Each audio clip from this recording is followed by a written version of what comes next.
Welcome to another episode of the Chrissy Mayer podcast. We are on iTunes, YouTube, Spotify, and SoundCloud. And if you're listening to us right now on iTunes, just go ahead and leave a 5-star review. You know you want to. Why give 4 stars when you can give 5 stars? That's just a good, way to live your life. If you're somebody who's a 5-star kind of person, things are gonna happen for you. So go ahead, write whatever you want. Also, by the way, it could be mean stuff about me. It could be nice stuff about me. It could be just about your day, like literally whatever. Like I read a review the other day and the person just said send nudes, and I was like, that's fair. 5 stars, gonna read it. And I want to talk about our sponsors, Silk City Hot Sauce. They're the biggest. Not only do they make delicious hot sauce, but they are so supportive of this podcast. We did an episode with Alex Cole that actually comes out today. When this comes out, it will be last week or whatever. But they went, and Alex Cole's a porn star. They found a clip of her doing her thing, kind of naked, posted it with this podcast. They want people to follow. They're very supportive. I bet there's a lot of men over there because they found that clip real fast. But I love these guys. Silk City Hot Sauce. Go to the website, use the code CMP. You're going to get 15% off your whole order. And because they love you so much and they love this podcast, they're going to throw in a free bottle of cherry sriracha.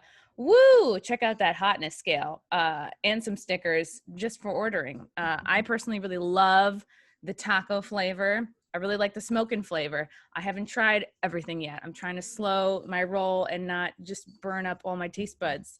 James, are you a hot sauce person? You seem like flavorful. What a great assessment. Yes. Trust your instincts on that. I am massively into hot sauce. I just actually had breakfast with my friend and he was tore up by some hot sauce and I teased him. I'm like, this is nothing. Like, I'm a fan. I feel like you're somebody who would sign up for like a hot sauce or like an eating contest. You have that energy about you.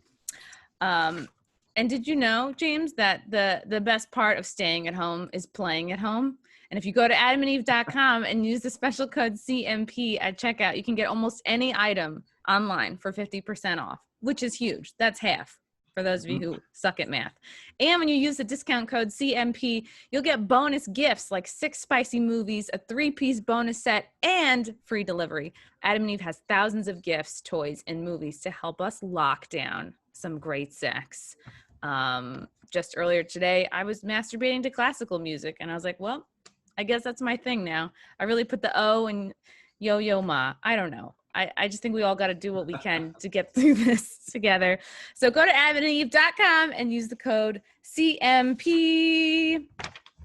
Without further ado, I am so excited to have this guy on the pod today. I have been a legit fan of his for years. I feel like we have sort of come up in comedy, different circles, but always in the same orbit. He is really one of the best out there. If you're a comedy nerd, you've definitely heard of this guy. He is a mainstay in New York City. He is the host of the Commissioner of Comedy podcast. You've also seen him on Kevin Hart's Comedians of Color. James Mattern, how are you? I'm wonderful. Thank you.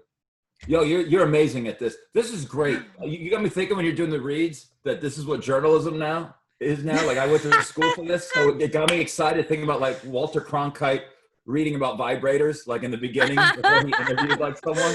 This would be the greatest thing ever. That is really how I feel. And thank you so much, James. It's very vindicating because I remember sitting in my college sports broadcasting class. I was a communications major, and all communication majors, I don't know if this was just at my college or every college, but we're kind of seen as like the joke of, it's a joke major, just like psychology. Oh, yeah. People don't take it seriously because it's like big deal. You're communicating. Guess what? We're all communicating.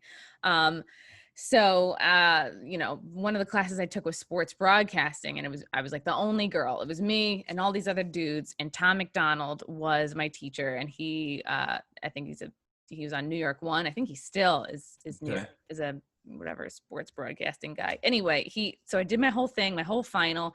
I tried to be so professional with my read, and I was like really trying to nail it. And he was like, "That's cute." That's all he said. You know what I mean? So ever since then, I kind of want to get back at him and become a serious newswoman and be respected in the industry. I would love if you worked together and you threw to him every time going, the very cute Tom McDonald would be Oh wonderful. yeah. Yeah. I mean, he's a crusty old man. I really should get over it. And but here I am. We're doing this pod and it's been a lot of fun. And James, I'm so happy you're on because what I've really been enjoying a lot over the last couple months, when did you start your podcast? So I decided to start this podcast about comedy etiquette and behavior and technique and just the love affair.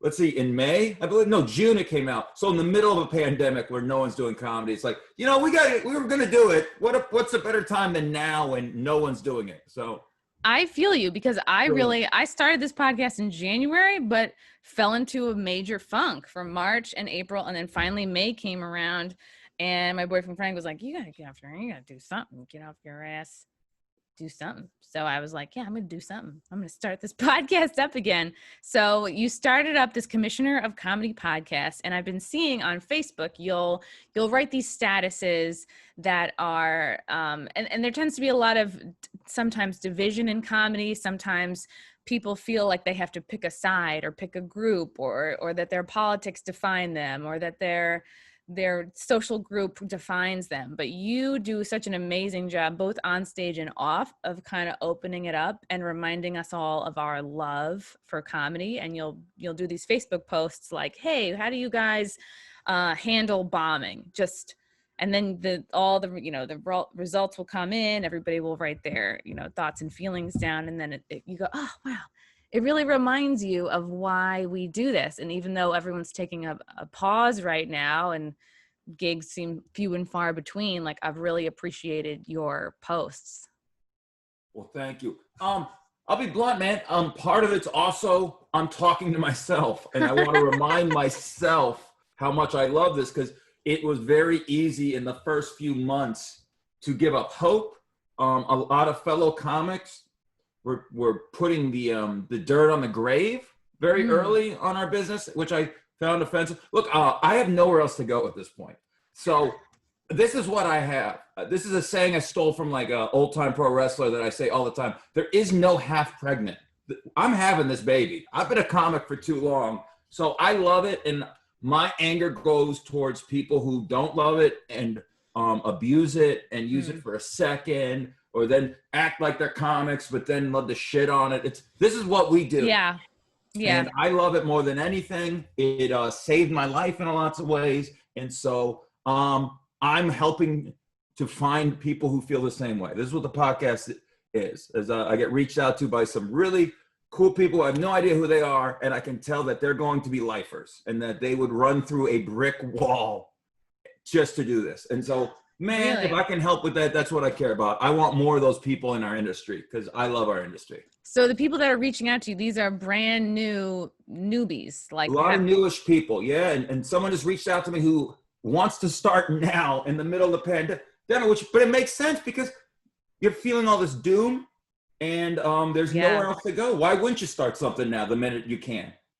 Also, and why don't you work on material now while you're stuck in a goddamn box? This is the perfect time to write. This is also like as the world is in a weird spot, it's like everyone's kind of taking stock of their lives, looking at do I have any toxic relationships? Am I doing anything that makes me happy? Am I, what I mean? A lot of people just do their jobs because they pay well and they never reevaluate until maybe they get fired. And then now it's like, well, the world is weird. So people are thinking about stuff like that. So it doesn't strike me as weird that some people are like, let's try stand up. I've had some people reach out to me like, hey, is this a good time to move to the city? I'm like, I guess people are moving the hell out for sure. I mean, I think rents are already down. I think there's something like at least 10 or 12% like availability on apartments in the city right now. I could be wrong. I could be fact checked on that. But I would wait maybe a few more months, maybe the prices will go down even more. But it's a scary time because we have, there's a little bit of like think piece beef between James Altucher and Seinfeld. Is New York dead? Is New York not dead? No. And both these pieces were written by people with other places to go live. They're both really rich and have multiple homes, and it's nice that you have somebody standing up, that Seinfeld is sort of standing up for New York and has hope that it will come back, but it's also hard to kind of see where he's coming from, because he's just like, he's crossed the finish line, baby. He's got multiple homes, multiple cars. He's not struggling at all, like kind of like a lot of us are. Have you ever had like times, you know, during the last few months where you just felt hopeless quietly? At least 8 times a day. Yes. If it's only 5, it feels like the biggest victory ever. It feels like I won the Super Bowl. I mean, it's common. It's going to happen. I mean, here's the thing. You'd be absolutely brain dead or the most like least self-aware human in the world if you didn't question shit during this time. Yeah, absolutely. Like it'd be crazy. So real quick, I think that the article by James Mattern is going to help New York City. I think it's wonderful. I kind of find it funny. I get how people are upset about it. And I had a couple friends reach out to me before they posted about it on Facebook, and I like proofread it for them. And if it makes people feel happy, they should do it. Dude, this is awakening people to what the problems are and what they could be. New York City is not Detroit right now, but it fucking could be in a few months. So, yeah. So that's why you're hearing grumblings of them considering keeping places open outdoors, maybe having to open things up, because if they don't and more people are out of work, it's going to be fucking brutal. It's going to be the RoboCop Detroit. Not even Detroit now, man. You're going to need RoboCop. Yeah, definitely. I'm seeing a lot of RoboCop similarities now more than ever. And James, you're in Philly right now? Do you live there all the time, or you're just there for the summer? No, I'm bouncing around, man. So I'm in Collegeville, PA, because I hosted on this outdoor festival in Royersford, you know, America's Playground, suburban Philly, for a few weeks, and they asked me to come back and do a few weeks. So I'm at Soul Joel's Comedy Lounge, and like I'm hosting a bunch of shows. It's great. I get to see all my friends from New York come in. Most of them don't know, like I'm doing like a residency hosting, and they're like, holy shit. They thought they're gonna have some local kid who stutters their jokes and screws up their intros. And then they got me to do stuttering of the intros. So it all works out, man. Yeah. How have these outdoor shows been? So these shows are pretty amazing. He took like a parking lot and got pounds of sand, built a stage. There's people in lawn chairs bringing like Trulies, which I didn't even know existed till like 4 months ago, and apparently it's everyone's lifeblood now. And then like you're performing to people in their bare feet, which is fun. It kind of looks like you're in your bare feet, and we're there in their bare feet. I don't like to, you know, I don't know if there are rumors. I keep socks on. I don't. No one sees my feet. If I could wear these in the shower socks, I would. But people are barefoot, and it's crazy. People bring those mini tables, like a domino game's gonna break out. It looks like a Beach Boys reunion. It really, when I look out there, it like looks like people going to see Mike Love and shit. It's really fun. It's different. Yeah, doing this in the same way. It's kind of fun. What kind of people are coming to these shows? Mostly locals? Oh yeah, bored people. People who have watched everything on every platform and are sick of their children. They've run out of Netflix and chill. They're like, we need to get out. Plus, people need to get outside, or you will lose your mind staying inside. And this is like go banana. Yeah. The last few weeks of like really, really nice weather. And are you hosting all these shows or just doing spots? I am hosting, and I enjoy it. So it's cool. It's good that you enjoy it, James, because you are, I would say, one of the most popular and one of the best hosts in New York City. And I wonder, you know, is that a blessing and a curse? Do you feel ever kind of pigeonholed into the host role, as sometimes I've heard other comics say? Like at one point, Aaron Bergs, and he said he had to sort of take a break from hosting because he was working on a headlining set. Do you ever feel that way? No, not at all. To be honest, to the point where I won't bring up a name or keep bringing up, but I did a whole episode about how someone said had drinks with me and ate in New York on like one of those outdoor diner things, and kind of got condescending about me hosting and saying I should do more, and wouldn't take it for an answer that I'm content right now. And I could change in a day, a year, several years. But right now, this is my destiny, what I like to do. And it got, we almost came to fisticuffs. So that was great. I love this. I like this. I want to be as good as I can at this. I want to do as well as I can for other comics. I want to make this a good position because for years no one wants it and it's looked as a step down. Bullshit. Yes. Yeah. I like this. I want people in every other country, the MC is considered an important part of comedy. It's one of the 2 stars in the show in Europe. And Wow. Here, they get a kid for like 6 pretzels and a burnt chicken wing and a good spot on the open mic on Monday night to MC, and it's insane. I like it. I don't think it's a death sentence. I think you can still be a good comedian in doing it. And also, when I got back from this, so I was in New York for 2 weeks. It's hard to find gigs, as we said, with these outdoor gigs, with weather and the shutdown. But my first week, I ended up having like cigars with a few people outdoors, and they're like, man, what a big week for me, 3 shows. I had 11 shows. Wow. And I felt bad saying that. It felt like the old times, but I go, here's the difference, guys. I'm like a left-handed pitcher. I don't know. I know you had a sports class. I don't know how much you like sports. I don't know anything. I know if nothing. You're a left-handed pitcher, you will work for a long time, even if you suck. Like because it's a rarity. Because most people are right-handed hitters. Well, yeah, there you go. So right. You want to be effective. Well, they're left-handed. You want to minimize, but it's just rare to have, and so it's good to have that. And I actually like to host, and I'm decent at it. So I'll work. I'll get work. So people will think of me when they have that spot. And which if is the money's good. Right, then I'll work for them. And so that's the thing. I can keep working because people need decent hosts. You're absolutely right. And especially your comparison between like Europe and the US, like in Europe, it's like, I think hosting is sometimes more respected. And in this country, I'll host in some places and some people don't even think the host is a comedian. Some people just think the host is a random person. Yeah. And oftentimes they, a local club, out on the road, like will have one of their open micers or one of their, maybe not so great comics host a show, and so it's all over the map. But then you come to New York City or any other big comedy city, and the host is like one of the strongest comics on the whole show. And I think it's the most important role. You set the tone for the entire show, and it's like, I don't know if you feel this way, but it's like almost this responsibility that everyone's good time is on your shoulders.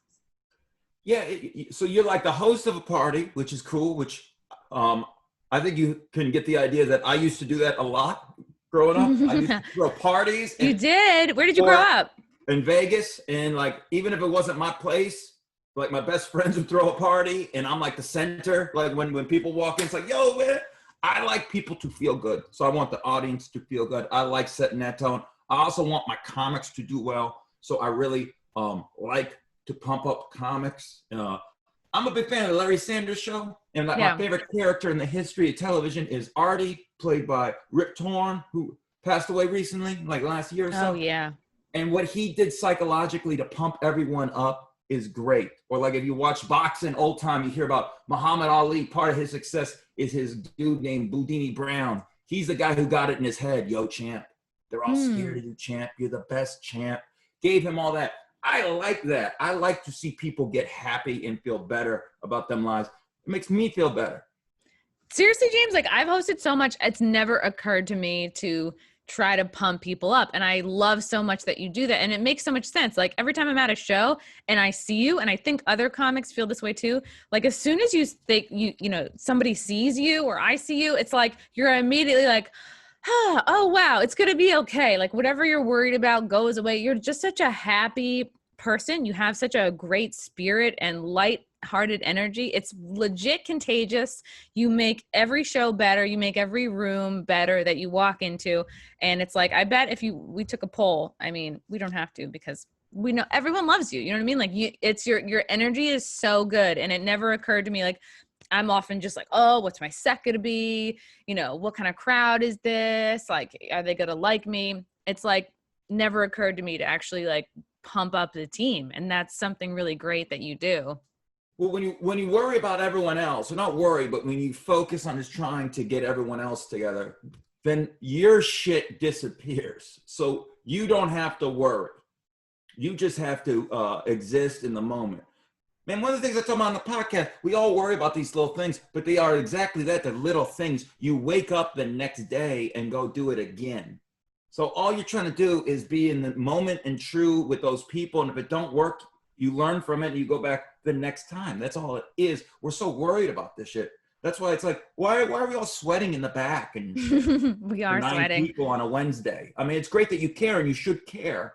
And a lot of people don't care, unfortunately, in our industry. But like, man, just go out there and have fun. You got in this to express yourself and to have fun and to entertain people. So that's all you got to do, man. It's so easy to get, wrapped up in like, oh, am I memorized? Am I not? Am I trying out a new joke? Am I sticking with what works? And yeah, it's so easy for comedians to forget to have a good time. And some people like stop having a good time. And then that's there for years. They just don't have a good time anymore. They get so wrapped up in like pushing an ideology. And it's like, I think people forget like, oh, it's your job to just entertain this crowd and be in the moment. How are some way, like if fledgling comics or fledgling hosts are listening to this and you're like, wow, I want to pump up the other comics, like what are some ways that you feel you do that? Well, I don't know. I just like to remind people that it's going to be all right, man. Like, you know, if you were nervous right now, I'd be like, what's the matter? And you'd be like, oh, I don't know. I'll be like, no, man, you got this. They're all waiting for you. You know, they're waiting for you. They can't wait to see you. This is going to be a beautiful time for you to just go out there and be who you is. They can't wait. Yeah. And that's true. Like that, man. And I mean it. What else is they going to do? What else are you going to do? Yeah. Go out there. It's like, you're here, you've won, you're on this show. This is like, so many people would love to be where you are. And it's also that like, I have to consciously sometimes remind myself, like, this crowd is here, but you know, they want to laugh. They want to have a good time. They already love you. Right. Like, and just sort of your job is to just show them how much fun they're going to have and like charm them. Like sometimes I'll go into that. I'll be like, you know, it'll be variations of like, all right, I'm just going to like flirt with this crowd, or I'm going to seduce this crowd. I'm just going to like get them on board with me and like have them shake off whatever their issues are. And that's what one of the things I really love about comedy is like getting everybody to forget about their shit and all kind of unite. And it's like time sort of stands still. We're all laughing about the same thing, and they sort of leave. Maybe they feel less judgmental about themselves or less worried about their own problems. It's like take a load off. You know, I love being able to do that for people. Yeah, I mean, part of it, man, is like, I just remember when I have like a graduation party, I just remember like my godfather and people in my family relaxing. You know, when friends come over and they meet all these old relatives, people are weird. You know, they get a little nervous. I always had a couple dudes in my family just charmed her. Yo, man, I bet you had a hell of a day. Why don't you eat some, have a drink over there? Oh, you're only 19? Okay, we won't tell nobody. Just calming people down, man. Just wanting people to relax. Because when everyone's relaxed, that's when real shit happens. Also, one of my heroes, I know you probably heard this a million times from comics. I take a lot of influence from pro wrestling. I don't give a fuck. And not everyone says that. No, that's good. My number 2 influence behind Richard Pryor is this dude, Dusty Rhodes. And he used to run a lot of shit. And you hear these stories of him, how he would introduce himself to people, or when he'd work with people, he always got people comfortable. So I probably got a bit of that from him, where it's like, baby, we just going to do this. And if you're only as half as good as they tell me, baby, we're going to make $1 million. Like that's just good, because you just want people to feel the best they can. And that's, you know, they're going to everyone else maximizes their worth. It's only going to push you up if you're part of the show. So why not, man? And I want everyone to succeed. Everyone who gives a fuck about this and loves doing this. I want everyone to eat. We're not all going to be billionaires, but who cares? I want everyone to make a living and to have a good time, and to make the people who pay their hard-earned money to these shows feel better. So that's all it's about, man. Right. And that's something you have to remember too. Like, they're out sitting at a live show and they could be home watching Netflix, watching movies. Well, maybe at this point now they've watched everything there is to watch, but they've made a choice to do that over so many other options, especially in New York City when it was, you know, the going out capital. You got to remember to appreciate the audience too. As well as, you know, the comics that are there to do their thing. And you've mentioned a couple times already, you know, like some people don't have the best, you know, their comedy is not their primary love. And it seems like you can pick that up. You know, maybe you've worked with some people that maybe don't have a true like love of comedy.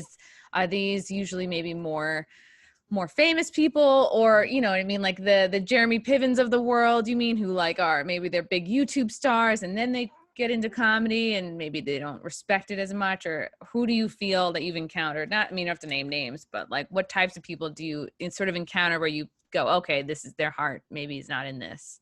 Interesting. Well, like a lot of those kids, like I think Piven was a comic and then got into acting, and like Rappaport, a lot of those guys, a lot of people think that they just do it after years of acting.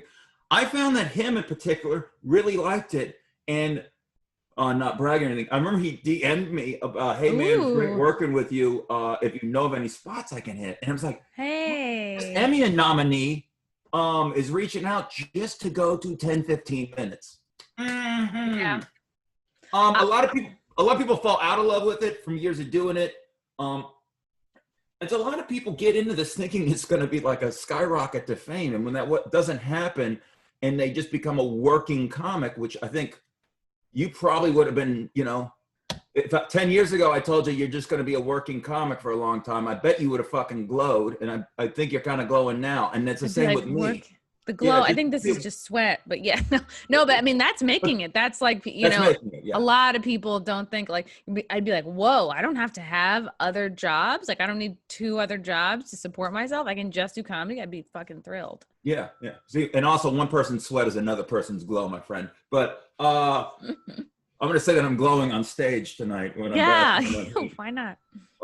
But those are the people who, when they don't hit that level that they want, or they see their friends or some peers hit that's when they hate it and they become and so a lot of the comics that are comics by numbers, those cats kind of don't. What do you really mean comic by number? Dude, I mean, anyone can kind of do A + B = C, and there's enough hack shit to do. Oh, you mean going through the motions. They're doing what they think they should be doing. They're saying what they think they should be saying, making fun of what they think they should be making fun of. And not creative, and just simple. There is simple hack shit that you could pick up. You can be your uncle. Man, your uncle kills for 5 minutes at Thanksgiving. The fucker comes in, does the same shit. It's great. But people who try to express themselves, and I know it sounds pretentious, but it's like when people try to be true to themselves and do what they like, and those cats love it. Sometimes a little too much because they don't care if anyone else likes it, and they torture audiences when they get a chance. But that's another story. But yeah, a lot of people who just want to be stars are the ones who don't give a shit, and it ends up being just another job. It's just clock in, clock out. I got my laughs. I move on. Yuck. I think people see, they'll watch Comedy Central. They'll be like, wow, Michael Che did stand up for 2 years and then got, the Weekend Update spot. And they'll go, wow, I want to be like that too. And they'll start stand up, but then those people don't last and they get tired and they're like, man, I got to do this 5 times a week. Or like, man, I got to get on stages, in the shittiest places at all hours. And it's, they eventually sort of work their way out because it's a lifelong commitment, and people don't realize it's like you have to choose stand up over so much other shit. Like you're choosing stand up over maybe seeing friends and family. You're choosing, working on this craft instead of traveling, instead of doing, backpacking. And it's like you're choosing this instead of like, oh, I'm gonna save up for podcasting equipment instead of like going shopping or whatever, A lot of people, like my mom used to give me shit when I would go to like take improv classes. She'd be like, Christy, you're wasting the best dating years with these clowns. What a fun statement from my mom. What a great statement from my mother. She wasn't wrong, but she also just didn't understand like this is a lifelong, I've been stamped, like I know that you'd love for me to get out of this and just hang out on Wall Street in tank top, with my ass hanging out. Well, that's my next act. That's what I'm going to do in a few years, eventually. Just sort of like on a corner. Yo, I love the term stamped. I always say that this is true comics. It's kind of like nature, not nurture. You know how they say like if you're gay, you're born that way. We're definitely Some people gay. choose and then they go the other way after. They're just like, all right, I'm done dabbling. That's how comedy is. There's some people who dabble. That's like college. Bisexuals. Yeah. Yeah, it's like, I'm all right. I'll kiss another girl, see how it is. And then 3 years later, they're married with 18 kids. But we're stamped. It's kind of like, if you're going to nerd out, man, it's like Buffy the Vampire Slayer, man. You got like a tattoo here saying that this is what you're supposed to be when you grow up. That's what we are, man. We're stamped. There's no other way for us to live. Like, when you have a night off, it's like refreshing, right? Like once in a while, I like a night off. And then halfway through the night, I'm like, fuck, man, I can't wait to go on stage. Yeah. Like the other night, we were on the Jersey Shore before we came here, smoking cigars, watching basketball, chilling the fuck out. And it was awesome. And 20 minutes later, I'm like, God damn, tomorrow I get to perform. Yeah. You're like itching. What was the longest you went without performing during all this like lockdown crap? Let's see, March 12th, Vominos, and then I was lucky in Vegas. They did a few indoor shows that were spaced, and I did 3 shows, 2 in June and then July 3rd. And then I split and came back the 5th. So that's like almost 3 months. Were you like itching like a crackhead? You're like, absolutely. And then though, the opposite, like the day of the gig, and I did that as an episode of the pod where I recorded before I went and then after to get the reactions. I was so nervous. Like, what if I don't love it anymore? What if I forgot how to do this? What if I hate myself for forgetting how to do this? What if I don't want to do it ever again after doing this? Maybe I'm a fraud. Maybe I never had talent. I mean, all this shit is going through. You haven't done these jokes because as much as you love it, you'd be a real psychopath to be in the mirror every day. One day this is going to open up again and I'm just going to have my 10 minutes. I mean, it's crazy. And when you have fewer gigs, each of them mean more, you know? And if you're used to doing 7 gigs a week and now you've got 3 gigs in 2 months, well, there's so much pressure. It's like, man, I better crush. You put more pressure on yourself because there's less chances to do well. And, but you know, you gotta make sure all that sort of fades away when you get on stage and you're like, oh, it's just me and you guys at the end of the day. It's like, it's kind of like no time is gone at all.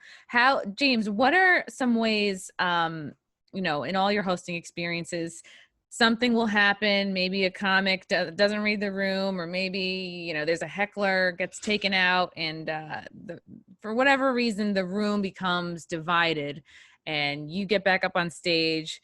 You know, how do you unite a room again? How do you restore order and happiness? Man, that's a good question. It's hard to answer. It's kind of, that feels like, what's the old line? What's obscenity? I don't know, but I know when I see it.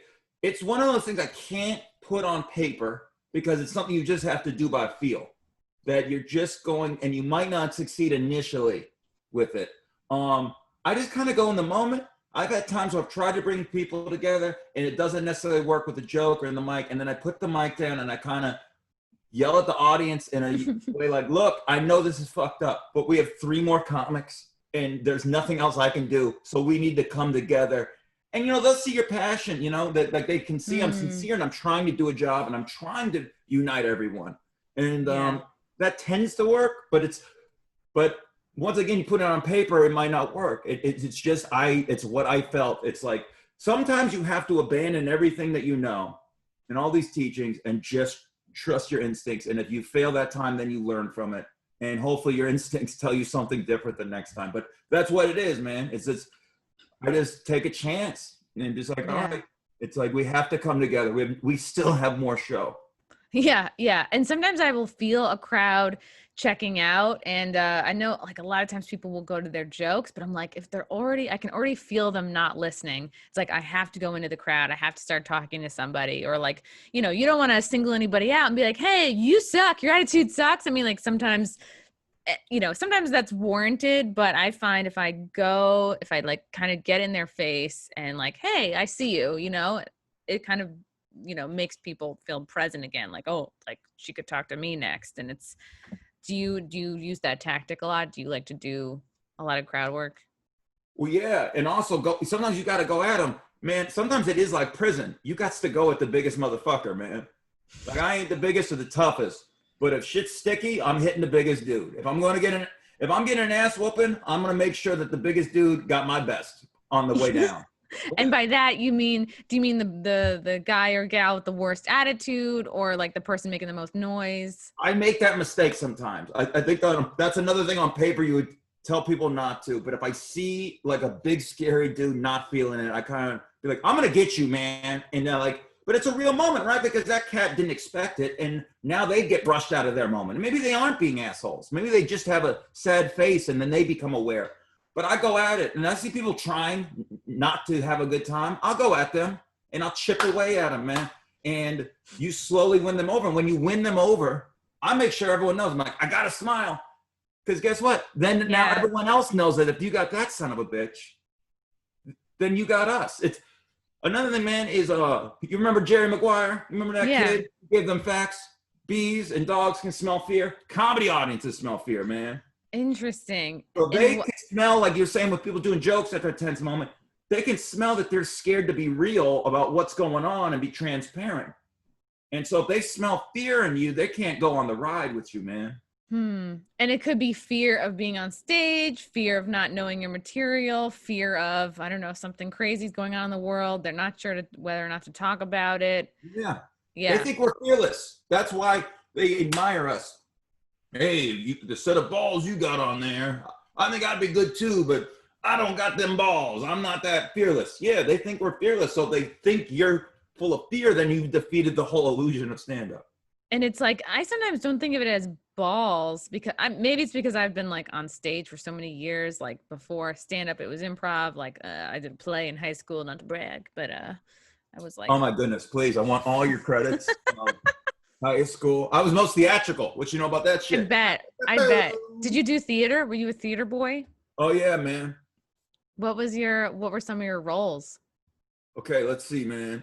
I was in Our Town. I think that was my first play. I played 2 roles because I was a sophomore, so I had to work my way up. I was in Blythe's Spirit. You ever? No, I've never heard of that. I wrote and directed a couple things that were total Tarantino ripoffs. It's just unabashed, just insanity, like Tarantino with a little bit of David Lynch. And then I was in I was in a 1 actor, I won Best Actor, and that was like a big deal. Wow, look at you. Talked to me a little more that month. So that was fun. This is all in Vegas, right? That's it, man. Yeah. I was in one play in high school, a funny thing that happened on the way to the Forum, and I was a courtesan, which is a nice word for prostitute. And it was like the only play I'd done in high school. I was definitely not a theater, because it's like the theater people were kind of looked down on. We're like, the cool kids would be like, whoa, they're gay, they're, whatever. So the casting process for the courtesans was basically like a bunch of girls got on stage, and God, what was our theater director's name? Like Larry. No, I don't remember. He always looked like he was high as fuck because his eyes were like always at half mast. Chain smoker? Theater teachers are always chain I think smoker. he was a chain smoker. Yeah. We had a couple theater teachers, but like the casting process, he just was like looking us all up and down and was like, you, and you. That was it. No lines read. We didn't have to open our mouths. We just stood there and he just pointed at us. And luckily he pointed at me, and my role was gymnasia. Like I was a gymnast or whatever. This is the only reason I think I was cast. So I just would do flips on stage. I was the prostitute that could do flips, and which was fun until one of the rehearsals I literally flipped. You know how stages are like they're curved? Yeah. I was like literally doing like a pass of flips, and I flipped like off the stage into the orchestra. And I can't believe I didn't die or break anything. What night was that? It wasn't, I think it was a dress rehearsal. Yeah, because the conductor, who was like my mom's boss at the time, because my mom worked in like the performing arts department, she was like the secretary, and her boss was like Mr. Abrish, so he's like conducting, and he was like, where's the percussion section, like where's the, and I'm literally in the percussion section, like foot in the like a fucking cartoon, hand in a tuba, fell, like disrupted that whole section, and he's like, where is everybody? And then finally looked and saw that I was in there, and then I was on crutches. But that was my only theater experience. Yeah, I would never go back either as well. Yeah, I was like, I'm gonna stick to somewhat sports and art. But I wasn't really. Were you cool in high school? Surprisingly. It was like accidental. The minute I stopped caring, because I was in theater and like in bands and shit. Mm-hmm. And yeah. Did you, right, because you threw a lot of parties. Usually people who throw parties are cool. Yeah, and just like whatever, man. I was like that kid wearing metal shirts. I had long hair and back in the day. And I was chill with anyone who was chill. If you were cool, I hung out with you. If you were a dick, I told you to go fuck yourself. So, wow. Yeah. So you were just wise at a young age. You were just, had nothing to prove. My I love, like I'm it. an old soul. I've been told that since I was like 4. It's Yeah, always a fun thing. you are an old soul. Yeah. Um, Speaking of old souls, so how do you get I guess similar to my last question, if a comic bombs, what is usually your go-to move? I still give them the shout out. And if someone acts a fool, but come on, man, give that love. It's funny. As long as someone wasn't being a dick about it when they bomb, I'm gonna still, give them the benefit of the doubt, which I think is healthy for the show. You go And like clap it up for them. Like you don't say like, oh well, they're usually funny. Like you'll never say anything like yeah, that. no, if there is a pushback and you feel like you have to do something for them, it is no, man, they're very funny. It's just, there's crazy nights. I never make it their fault per se. I kind of, in as positive a way as I can, make it, hey man, it just didn't connect. Y'all just didn't come together. But I won't say that. Okay. I'll just then move on. You'll say it without saying it. You'll just be like, There's little things, man. I always will protect my comics unless, man, there's a few times where people just jerk offs, man, and they just do horrible decisions. They think they think who they are, or they show up really hammered, disrespectful way, and they make it hard for you and everyone else. Man, I had to follow someone in Montreal, my first Montreal, who took a chance. It got very risky. It got very intense. The producers had no idea. This is a taping. And wow. I'm like warming up, kind of hosting it. And I'm not exaggerating. You're not supposed to do time between them. I'd have to tell my stagehand, who spoke 5 words of English in the curtain, I'm stuck in a cubbyhole behind a curtain, tell the producer I'm doing as much time as needed. And she'd speak it in French and she'd be like, oh, yes, we go. Oh, so okay. So they understood that it needed it. It almost was a riot, Chrissy. Some people I've explained this to, and they're like, no, it got so intense. This is the last night of the festival. Whoa. I did like 14 shows my first year, and I was like, I'm not going to cruise through, but when I got to the one earlier, I'm like, all right, we're almost there, and then I'm going to have a nice glass of whiskey, hang out with friends, and enjoy it. And everything went wrong, and then this dude who's funny, and I love this person, who I was drinking with till 8 a.m. the night before, did not mention was going to do this. It got intense to people were drinking in the audience, and it got intense. And I still did not shit on him. I was upset at some of the choices made, and it made it difficult for me. But I just plowed through and just went at them and kind of went in the audience. You're acting fucked up. You need to come together now. And yeah. Okay. Wow. Wow, you made it less about him and more about them coming together. What did he just do a lot of new stuff, or he just was real too risky? A performance-y type piece, and it was very cool. But then some real things I think may have come out, and it made my career there. So it's me getting out of that hole. There's people there in the upstairs I had no idea were there who were kind of important. So wow, it helped out. But it was one of those things where it's like my instinct. I was just trying to bring them together, and then it wasn't working. I just yelled and fucked with them and said, we're going to do this show and you're going to come with us. And that dude is funny and kiss my ass and you're not going to act like dummies and let's go, dog. And I probably said it exactly like that. And then they listened to you and they're like, you know what? Yeah, it's not a big deal. And we got through it, man. Good. What have you learned so far from the Commissioner of Comedy podcast from doing it? That people still care, man. And that's the coolest thing. That people still love it. Even though the timing was weird, my numbers aren't great, but they're steady and growing and good. But it gives me hope because people are very enthusiastic about it when they reach out to me, and that makes me feel happy. Is that people love comedy, and so that gives me hope because once we get out of this shit, we're gonna be booming. I don't care if everyone's broke. Service industry and show business always do good in recessions. As long as we're allowed to do them, that's it. And when I see these outdoor shows, people are coming out, man. These shows out here in this town, people are so happy. They thank you for giving their community something. And then New York, man, even at these park shows, but I do some shows at these penthouses. Penthouses? Ooh. Yeah, man. Is this in Brooklyn or this is Manhattan? This is in Manhattan. New York Comedy Club does this show. And they email you after you buy the tickets an hour or two before.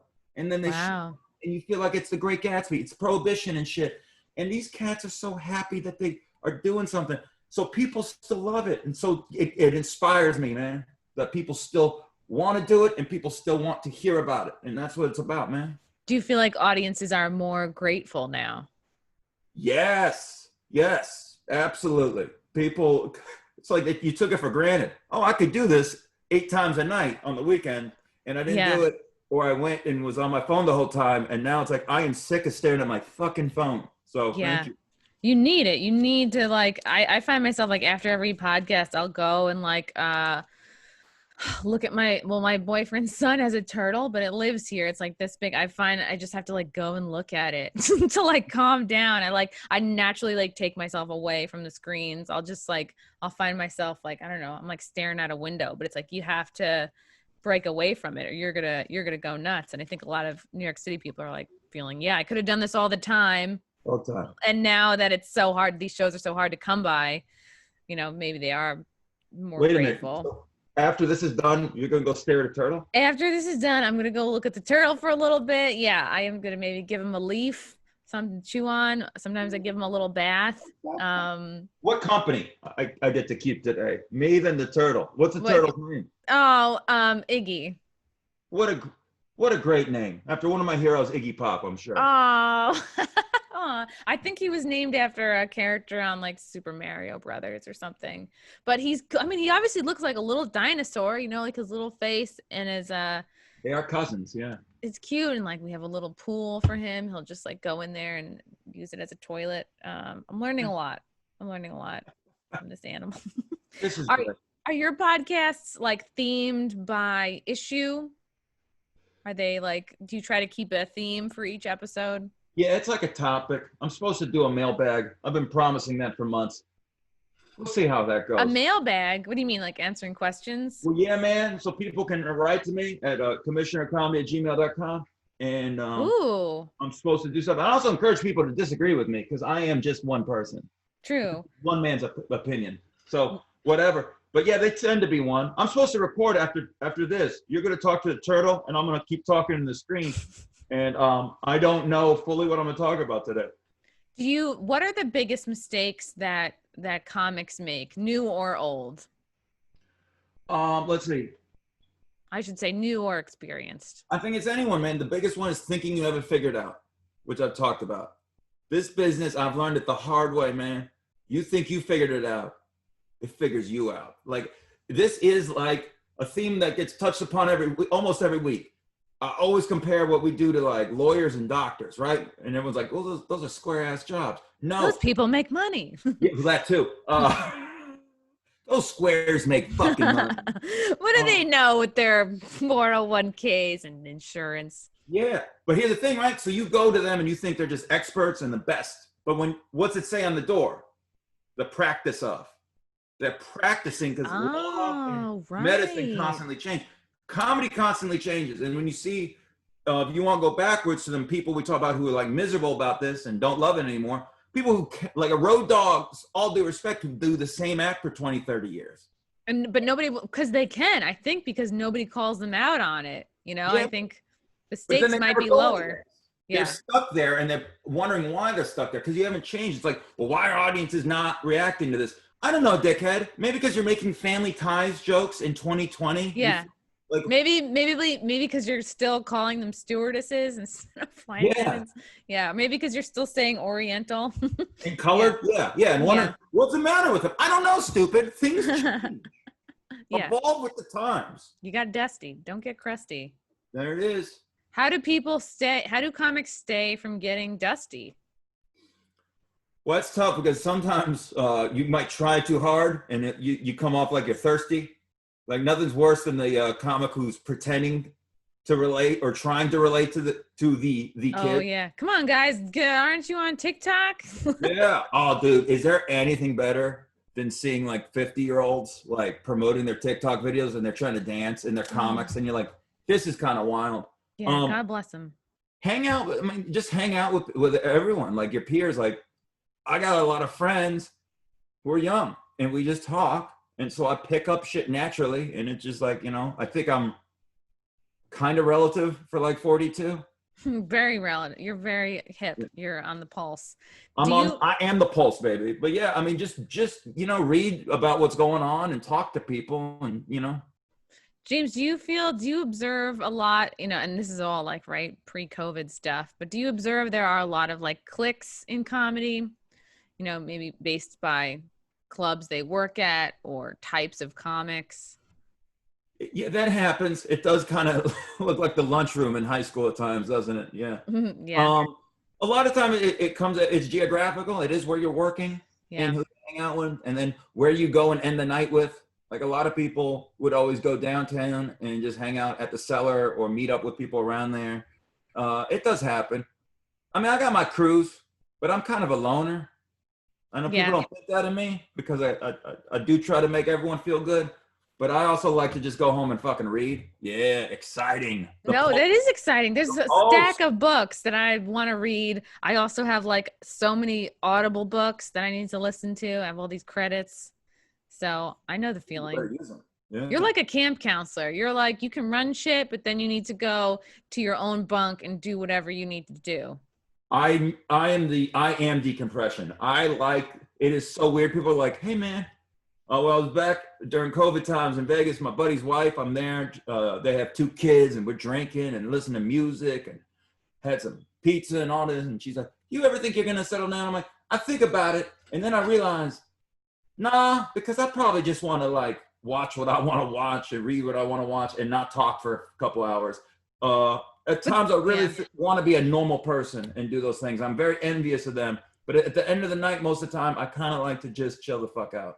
I kind of don't like people saying, when are you going to settle down? Because my mom would say that to me all the time. Like I would go try to buy like a nice bed or piece of furniture or something. And she'd be like, no, wait till you settle down. And I'm like, what? Like renting an apartment in Brooklyn is not settling down? Like I was like, this is like the baby boomer judgment. Cause it's like, y'all had houses at 25 years old Yeah. and lived there forever. And it's like, we jump around, we rent. And it's like, I don't like the judgment of that. When are you going to settle down? Because it's like, who's to decide what it means to be settled? Like you could probably, if you wanted to, like find somebody who's cool with you having alone time and wanting to read. And so it's like, I think that's up for interpretation. You know what I mean? Like I just don't like the idea of settling in general. And it means it's like, well, what, you're not growing, you're not learning, you're getting stuck in a routine. Well, it sounds like you're tapping out, right?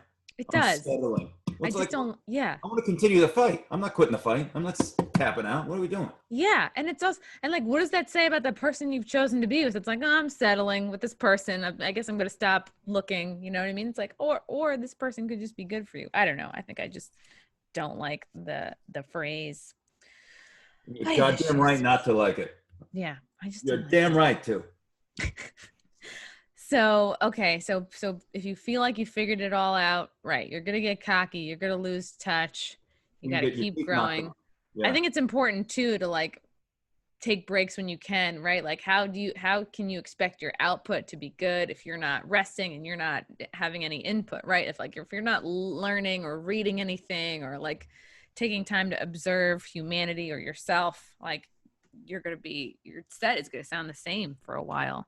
Yeah, do you find that too? Because I always have to find something that excites me in other things. So like I need to find a show to watch that excites me, or like reading. Like I force Yeah, myself to read for like 30 minutes, an that's hour a day. good. That's Like really even if good. I don't have time, and I'll like listen to music, and I'll find like a different like Spotify playlist or radio. It's Yes. challenge me because like when I get excited about something else, then that leads me to being excited about this. It leads to other creativity, I think. So it's like I look at that almost as homework at times. People Oh, are for like, sure. really? Oh, yeah, you're so busy. You have to go read and watch this. But that keeps my juices going, man. Yeah, you're feeding your psyche. It's not just about, like just like you need to eat and you need to sleep. You need to like feed your Fuel. mind and your soul. And like music is so, I think, so good for comics because it just like it hits your brain a different way. You know what I mean? Like we're used to just like talking and I think that's like one part of our brain, but music is like I feel like it shakes things up creatively for me. Well, rhythm. Yeah. Yeah, and I like listening like all this like all randomly the other day I was just like running to like Cardi B. Like I don't really listen to like rap very much, but I was like it was like this playlist of like Nicki Minaj too and I was like, "Oh, I like the beat. Like I'm not in love with all the lyrics, but I was like, man, these girls sound like they're just constantly taking each other's men. I'm like, is there just not enough men to go around? There is not enough men, Chrissy. There is not That's what enough. it I don't sounds think like. there is just not enough. Just have to take each other's men. My favorite line, I think I said this on another podcast, but I was like, this Cardi B song, and she said like, my pussy is so good, I yell out my own name in bed. And I laughed. Like while I was running, I just like cracked up. I was like, you know what? Like, okay, she's not all bad. Like, she's kind of funny.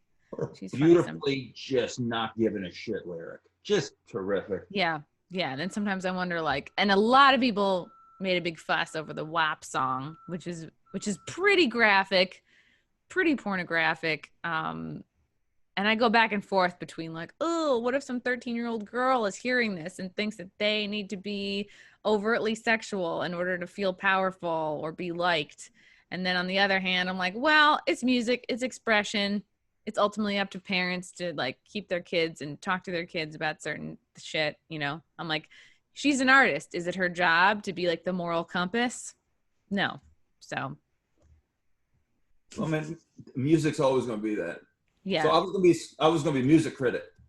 Really? So, yeah, you know, like old people are like, man, what happened to rock and roll? Well, this like Cardi B's rock and roll, man. It just becomes something different. Like she's being that edgy person who's pissing off parents, who's relating to kids. I'm not supposed to get everything. I think she's kind of dope. I do like her. I think I like, you know, sometimes I'm like, oh, what if some little girl like thinks, but I mean, if it's like, if all it takes is this one song to steer some like girl off track, well, then it's like she was going to be steered off track by anything else. Like ultimately it comes down to the parents. And they're like, this shit's always been sexual. So I'm rereading Please Kill Me, The Oral History of Punk. It's like in a print. And I'm reading the first 6-7 chapters. And first of all, you couldn't put this book out now. It would get canceled in 3 pages. They're all animals, different time. But it's all sexual. Iggy Pop and all them shits. We're just it's all about that. It always was about that. That's what the youth music is. It's not about like eating cookies. It's like ridiculous. It's about eating groceries. Yeah, people have no idea. So it's always going to be, in 20 years, it'll be someone else. And then people who grew up listening to Cardi B be like, yo, this bitch is out of control. It's like, what were you listening to, stupid? Also, like, she's, yeah. What was he singing about? And I want to be your dog. Right, right.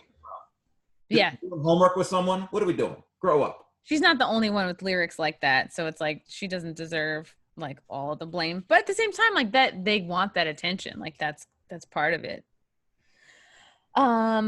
Okay, so we talked about common mistakes that are made by comics. What do you think are good words of advice or good habits if someone's new or they've been in it a while and they gotta boost themselves back up again? Just remind yourself while you're doing this that you love it, that at one point you watched comedy and it made you feel good and you wanted to do that for other people. So that's the key. Always remind yourself. And like how you felt the first time you killed. You're not going to feel that every night, but you're going to feel that again, something similar. And it's a nice, beautiful feeling. You will keep working and you'll get bigger gigs, or you'll find an audience that just is magical. And you're going to leave being reminded why you got into it. So just keep doing it. It's so worth it. It's just like the coolest thing in the world. You wanted to say things that you thought were funny and say them for other people and they think it's funny. Man, we all take it for granted. It's a really cool thing, man. Are you a person who records every set and listens back? Absolutely not. My album got delayed forever because I listened to 5 minutes of it and almost pressed delete and did not pick the tracks. Because you record like usually 2 shows, and that's how every special and album's made. And I couldn't get past 5 minutes of the first show of my taping, which is 98% of my album, and went great. But I knew I could tell a joke better. And the crowd laughed hard, and I turned on the crowd listening to it. This is how psychotic I am about it. I was like, yo, you guys should have been a better audience. That's bullshit. You shouldn't have laughed that hard. You're just laughing because you like me. This is insane. What the fuck? I can't put out this album. I think I said and then I went to the gym and probably hurt myself. Whatever.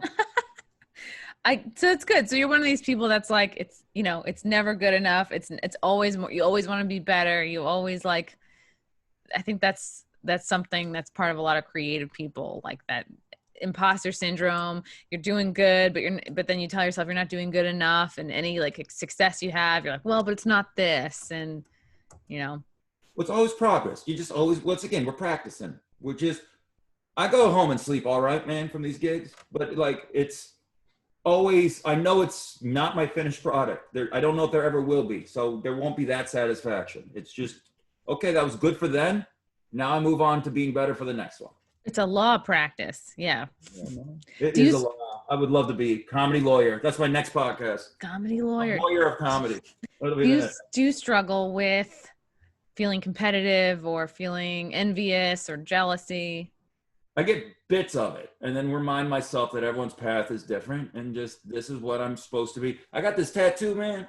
If you listen to this, you won't be able to see it, people, but it's Amor Fati. It's a Nietzsche quote, so don't hold that against me, but it's the love of fate. Avicii? It's a Nietzsche, yeah. Oh, Nietzsche. I thought you said Avicii.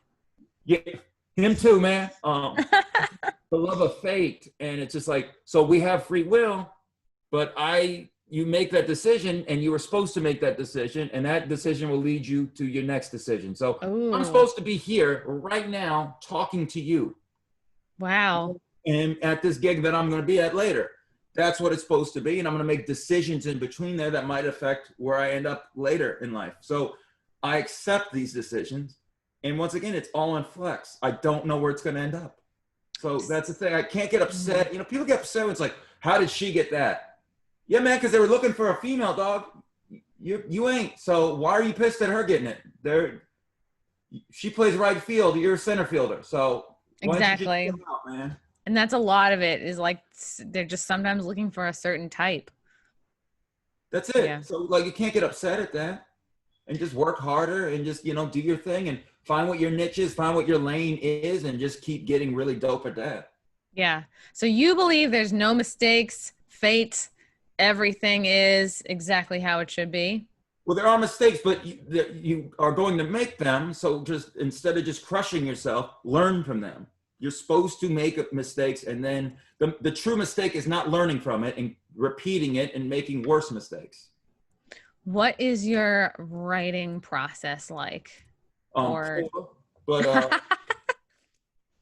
just will get something, I'll write it in my phone, and then I'll look at it before I go on and put it in the middle of a set and work it out. Or if something's not going well, or if I'm going through the motions because I've done the same jokes 100 times in a row, I'll take a chance. And that's the beauty of it. When you just throw it out there and you're like, this probably won't work. Let's just do it right now. There's nowhere else to go. This set ain't going well. Or it's like, I'm excited to tell this and everything else is going well. So if it doesn't go well, I got other stuff that works. Yeah. And that's the excitement. And then I just throw it out there and I keep building on it. I'm like the right on stage type people. It's like I get one riff and then I try to figure out on stage what the song is. Yeah. So you'll go up with like 25% of something, and then you're like, well, we'll just see where this goes. It's like a fishbone. Yeah. It's like a fishbone. That's fishbone, really good. Yeah. I love it, James. You have a great attitude. You're full of light. You're full of love. It's like you're a good reminder of like what comedians and comedy should be. It's like, don't forget about the love, you know, don't take it all so seriously. I'm a big fan. James, where can people find you, follow you, support you? Yo, the James Mattern on Instagram. Check that shit out, man. I think I'm still James L. Mattern on Twitter. I'll change it. Yeah, I'll change it. Really? You'll take out the L? Yeah, that L's done, dog. And then another Commission of Comedy.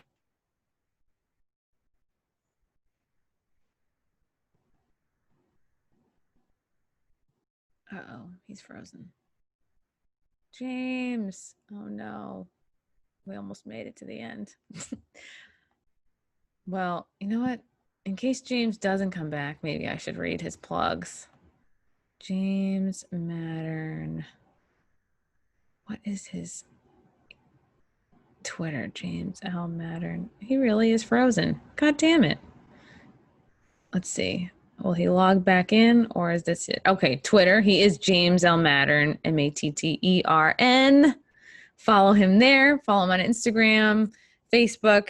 Check out his podcast, The Commissioner of Comedy. I assume you can find that wherever fine podcasts are sold. And yes, this was great. Wow, he's really gone. How sad.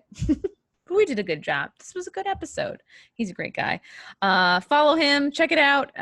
Check out the Wet Spot on Compound Media every Monday at 7:30 p.m. compoundmedia.com. And yeah, thank you guys so much for tuning in. We'll see you next time. Bye.